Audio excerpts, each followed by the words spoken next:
Hi, I'm Gordon from the Dogwood Initiative.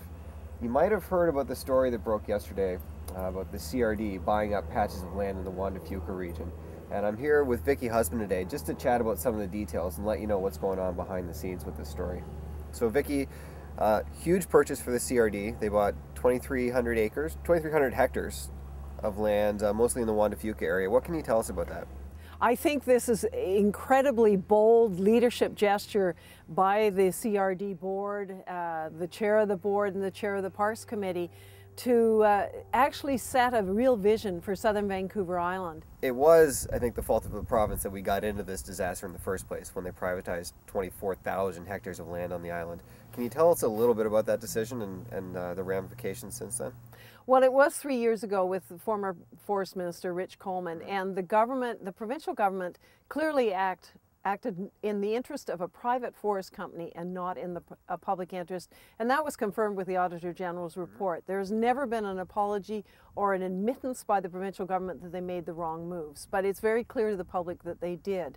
If they had consulted and looked at compensation, I'm sure that all the lands that the CRD just acquired yesterday or in the business of acquiring would be protected today. But luckily we do have the CRD who stood up for the public interest and are working to acquire these lands. But back to the provincial government, they have a responsibility to protect the public interest. We are still asking them to stand up and take on that responsibility for the 24,000 hectares of forest land that were removed from the tree farm license.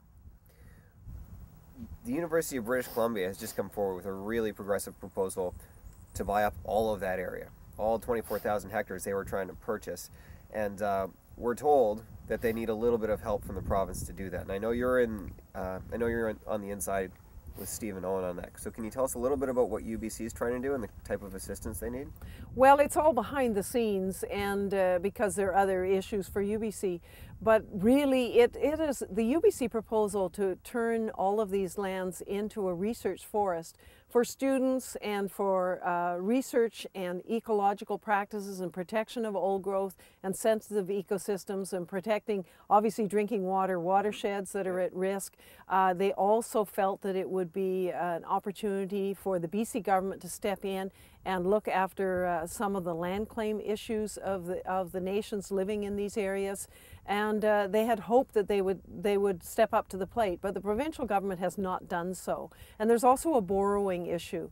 And the provincial government stepped up very quickly to help Vancouver borrow for the Athletes Village and the Olympics, but they aren't helping UBC. And I think the public needs to put pressure on the provincial government to step up to the plate for the UBC proposal and also contribute a large chunk of money for these lands, the Jordan River and Sooke potholes lands, right now to actually protect the public interest and help the CRD. It's exciting right now because this entire 3-year catastrophe is very close to being solved. Like, we're on the doorstep of seeing the entire problem disappear. With a little bit of help from the province, we can get all of these 24,000 hectares protected in perpetuity. That is correct. And they would be protected for the public interest all across the board. It isn't a very big step for the provincial government to take, but they have been reluctant. But now is the time to give all of the applause to the CRD for what they've done, and then put pressure on the provincial government to say, all right, it's now your turn. It's your turn to solve this catastrophe that you created, and we can move forward in a good way. And this is a vision for the future of Vancouver Island.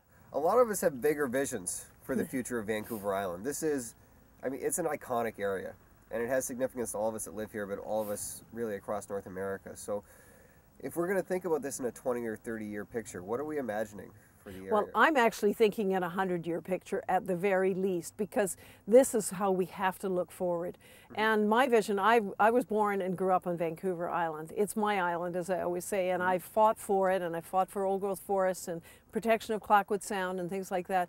I think that we have a treasure here that not everybody recognizes. It is special. It is unique in the world. It's the best kayaking on the west coast of Vancouver Island. Places like Clackwood Sound, I think people know, but there's Nootka Island and Nootka Sound, and Cayucot Sound and Barkley Sound. We should have a World Heritage Site covering the west coast of Vancouver Island. Somebody brought that up the other night. I think it's the kind of vision that we should take into the future, and that would recognize First Nations rights and recognize that we have something special that we should protect in perpetuity. We have a responsibility not just to future generations of Canada but of the world to protect some of the best places on this planet, and here is one. So Pat Bell, if you're listening, we're coming for you. I think the message is to the Premier of British Columbia and to the Minister of Forests, Pat Bell, we appreciate your leadership on the Great Bear Rainforest. It's time to turn your attention to Vancouver Island, and let's protect the west coast of Vancouver Island. Let's think big and let's think visionary for the future. This is the 2010 Olympic legacy for the future for all of us.